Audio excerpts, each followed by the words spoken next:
Stage here when he comes out to meet about 500 journalists who are coming to see him. With me now, though, is Sir John Hall. Sir John, this is another great day for Newcastle United. Yes, it is. It's another step in the progression of the club, and you know, I hope it brings the results which this club deserves.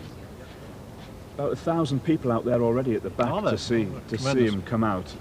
He's going to spark off a tremendous interest. He has already. You know, the region, the town, and the region's been alive. You know, just really jumping. And even when I was in Spain, you know, the interest out there, 5 Spanish daily newspapers had a full page on the Shearer purchase, and it's given this club a tremendous profile, and the region also. He's got to win the Premiership for you now, though. Yeah. Well, him, and you know, he's coming to a very good team. Let's not forget, you know, the rest of the team. He's adding to it, and you know, you can never be sure. You've got to hope that by him coming here, we're going to win some silver. We have to. I said it would take us 3 years in the Premier League to build a team strong enough to have a go. We just missed out last season for 1 or 2 reasons, but with him here this new season, I'm hopeful. 15 million gone. Any more to come out of the Sir John Hall pockets? Just a minute. No, I'm down. When I was on holiday, when they told me that that bought him, I was reduced to drinking sparkling water. I couldn't afford champagne anymore. Sir John, enjoy it this afternoon. Thanks very much. Thank you. That's it for St James's Park. We'll have the Alan Shearer show a little later on. Now it's back to the studio. An English player has ever enjoyed. I feel a great pride in bringing him back to the northeast, because this region's a great region. It's a hot area of sport, and especially soccer. It's great to see Middlesbrough, Sunderland and Newcastle in the Premiership where we belong. And this club is going places.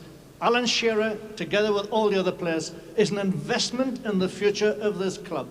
And it's my great pleasure now to welcome Alan Shearer to Newcastle United Football Club.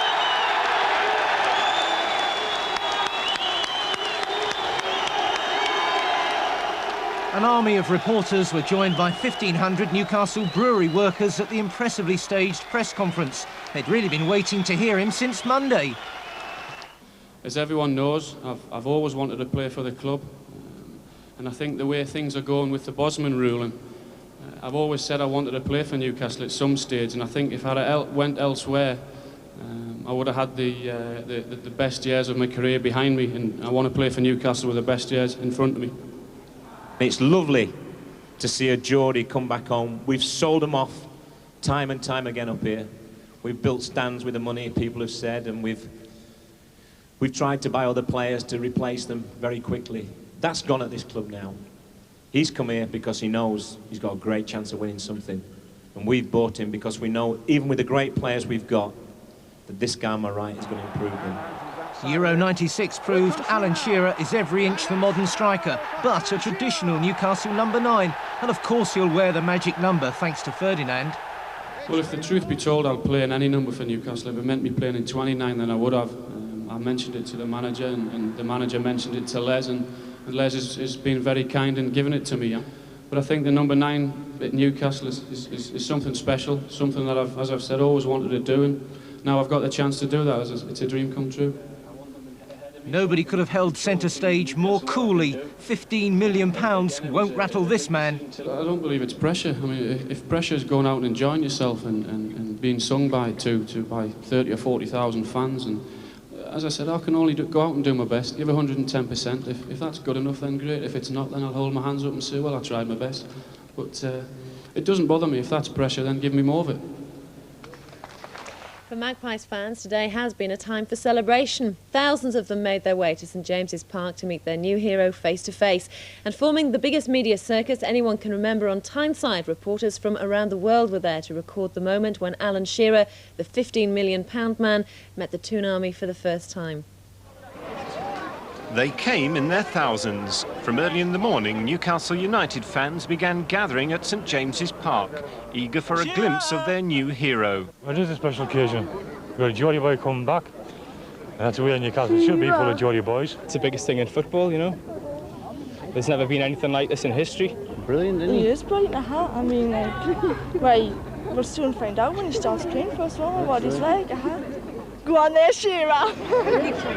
Among the crowd, a hero of old. Malcolm MacDonald's autograph is still sought after, even by fans too young to remember his blazing career as a former number 9.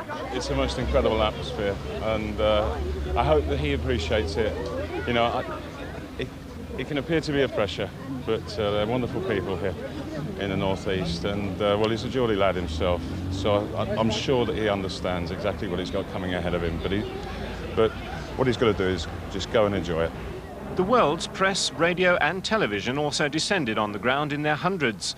Pictures of the event were beamed live around the globe. The interest is the amount of the transfer. 15 million pounds is a lot of money. In Belgian francs, 750 million. That's an amazing amount. But not only that, in Belgium, Alan Shearer is well known, especially after Euro '96. And especially he comes to Newcastle here, where Philippe Albert is playing, one of the most famous Belgian defenders. So that's the extra dimension of the news. Outside, the waiting crowd were getting into the mood.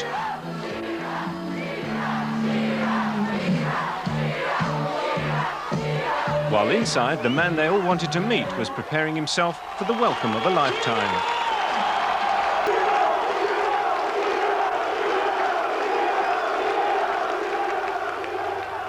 Well, Alan Shearer's arrival was almost on the same scale as his manager's departure when he was a Newcastle player. Kevin Keegan flew out of St James's Park in a helicopter after a farewell match against Liverpool back in 1984. Little did he know that hanging on his shirt tails that night was a ball boy he was about to pay £15 million to bring back home. Just take a look at these exclusive pictures. Kevin Keegan takes a final lap of honour, his distinguished career at an end. But a few yards away is a 13-year-old ball boy who now has the world at his feet. Alan Shearer, his treasured black and white scarf round his neck, soaks up the atmosphere. It still rates as one of the biggest thrills of his life. I can remember him being taken away in a helicopter, if I'm right. Forgive me if I'm wrong, but I think, was it Liverpool he played? That's right. It's a long time ago. But, I was a ball boy on a couple of occasions, actually, and again, it just sums up what this place means to me. I'm his ball boy now. You know, when he's shooting in training, I'll be picking the balls up. It's funny how life works out, but there's a lot of great stories about Alan, but the one thing that really sticks in my mind about the whole thing is the way the guys handled it. You know, he's handled it the right way. No one's thrown any dirt his way. No one's got upset. Of course, there's disappointment when you leave a club, and there's disappointment when other clubs who want him miss out. But to fetch a Geordie back home is a real reverse in the trend at this place over the last 20 years. We've been selling them off right, left and centre and letting them slip through the net. This is it working in reverse, hopefully, and that's got to be great for the area. Alan first met Kevin at a summer soccer school run by the brewery. He had trials for Newcastle but opted to move away after being given a free rein by his parents. I said to my dad when I first went to Southampton at 15, what shall I do? Shall I sign for Newcastle or shall I sign for Southampton? And he said, you're old enough to make your own decision. You stand by your decision. And I followed a gut feeling then, and I've done exactly the same here. And it means an awful lot to them. They'll be sitting in the stand just as everyone else will and cheering me on. But I think they're more excited than I am. The excitement Alan brought in Euro '96 added at least a couple of million to his price tag, but in true lottery tradition, the money won't change him. If money comes my way, then that's fine. And I'll deal with that when it comes along. It's never been a problem in my life, and it certainly won't change me. After all, I'm only a sheet metal worker's son from Newcastle. Well, with me now to give a different perspective. Home, a long-lost son. Braving the elements, some risked all for a glimpse. Eventually, their saviour emerged. Ladies and gentlemen, Newcastle United!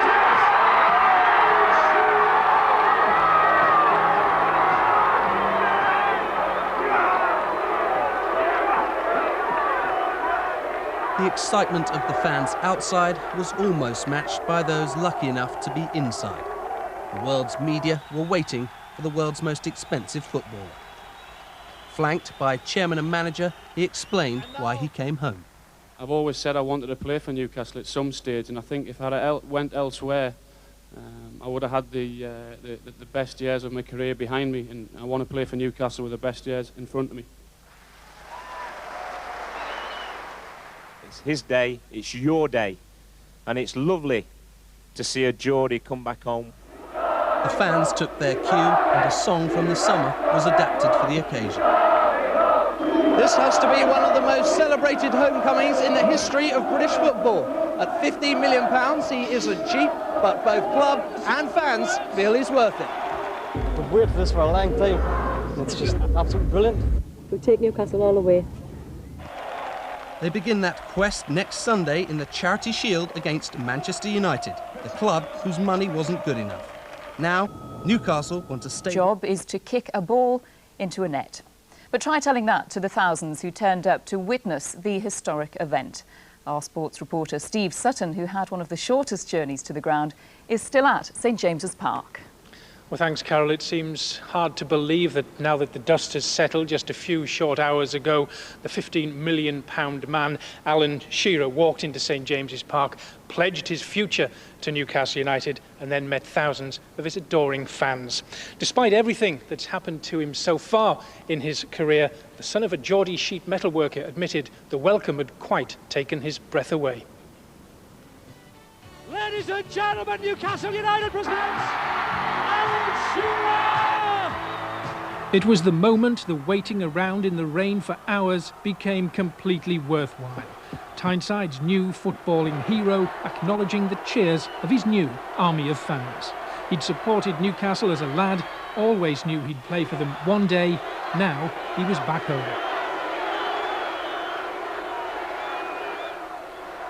As I said inside the stadium, whether you heard me or not, at the end of the day, I'm one of yous. No one wants to win silverware more than I do, and if anyone deserves success, then it's you lot. Thanks very much. Thank you.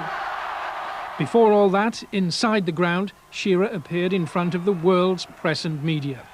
Flanked by the men who'd brought him to Newcastle for a world record fee, Shearer said he was proud to be home and hoped this was the final move of his career. His manager, Kevin Keegan, said the player was the club's gift to the fans for their years of loyalty. It's your money. It's the money you've spent. It's the money you've spent on your replica shirts, home, away. It's the money you spent on your season tickets and your bonds and the platinum clubs. And it's lovely to see a Geordie come back home. We've sold them off time and time again up here. We've built stands with the money, people have said, and we've tried to buy other players to replace them very quickly. That's gone at this club now. He's come here because he knows he's got a great chance of winning something. He's come back, he's coming home, and we're going to be the first team, right? Forget the treble, first team to do the quadruple this season. Aye. Worth every penny. He's just going to help us fill up the trophy cabinet. I've just been working in Blackburn and the fans are crying up there that he's gone, but he's back to his roots. Oh, it's fantastic, man. He's the best striker in Britain and in the world now. And he's just the best player I've ever seen. Much is now expected of Shearer as Newcastle prepare for another assault on the Premiership. At £15 million, he'll be expected to score goals, and lots of them. But, as he told Look North after the main press conference was over, the price tag isn't worrying him. If someone thinks I'm worth £15 million and someone's prepared to pay that, then they pay that, and the gamble's not with me. If it is a gamble, all I can do is give my best, and if my best is good enough, and I'm sure the fans won't ask anything more of me, they'll ask to do my best, and if that means scoring goals or making goals or good performances, then great. Do you think you're worth it? Do I think I'm worth it? I don't really like talking about myself, never have and never will do. I'll leave that up to other people to decide. Shearer's full debut for his new club will come in the Charity Shield at Wembley on Sunday. Alan Shearer and his new adoring fans hope that will produce the first of a whole host of trophies to come. Well, today's event wasn't just about football and winning trophies. It was also about a passion for the game in this region, perhaps unrivaled anywhere else. It was, of course, carefully stage managed by the club, as you'd expect. It attracted worldwide interest, and it took a week to organise. Sarah Ball reports. St James's Park has been the centre of attention since a week ago last Monday, when news began to filter out that Alan Shearer had signed for Newcastle. Today, things still hadn't got back down to earth as the world's press arrived, everyone wanting a picture or a word with that £15 million man. The person trying to keep control of today's media circus has only been in the job for about 2 weeks. It's been a bit of a baptism of fire. We were tipped off from the Far East by Kevin last Monday to say that we should prepare ourselves because something quite big was going to happen. And then, of course, the bombshell dropped. And since then, well, we initially were going to have a room for 85 people, journalists, to come along. We then thought about a marquee on the pitch, but it didn't go too well with the manager, for understandable reasons. And so we've ended up with this vast response. So the only obvious place to do it is here in the ground. Such a vast response meant that public safety was the top consideration for the police, not the maintenance of public order. The whole operation may have been relaxed, but it certainly wasn't low-key. Bigger than a royal visit, bigger than if the Queen was here? Oh, I think so. I think that the amount of people that come in today, and that's no disrespect to the royal family, but the attraction of this particular guy and this particular football club is such that it draws with it huge, huge crowds, and I'm sure that the numbers that are here today would perhaps far exceed a royal visit. The moment that everyone had been waiting for finally arrived. They'd come from across Europe, and with the pictures being beamed around the world, some people had even dragged themselves across the Pennines. I was down at Ewood Park last Monday when the story broke, and there was a couple of hundred very disappointed supporters outside, turning their shirts inside out and ripping the Shearer numbers and names off their back. So I think that there's a definite gap there between the supporter potential of Newcastle and Blackburn. As Shearer gave his response to his move to Tyneside, around the region reactions were less welcoming. I think we'll still beat them when it comes to Derby Day. He's not worth that, and we've got a better deal with Ravanelli. It's not worth 15 million, it's too much nowadays. No, it's not worth that much. Alan Shearer has undoubtedly begun his career with the Magpies under the spotlight. He's sure to remain there too, and not just in the northeast. Even in Tunisia, they're not going to leave him alone unless he starts scoring lots of goals. And lots of newspapers there will write about him and will attack him and criticize him till he starts selling goals. So it's not only in Newcastle, it's everywhere else. Well, with me now, the man who helped bring Alan Shearer to Newcastle United. Proud at Sensill Bank, the new number 9 had a magnificent shot saved early on. But when Shearer stepped up to take a penalty after a Steve Holmes handball, he made absolutely no mistake.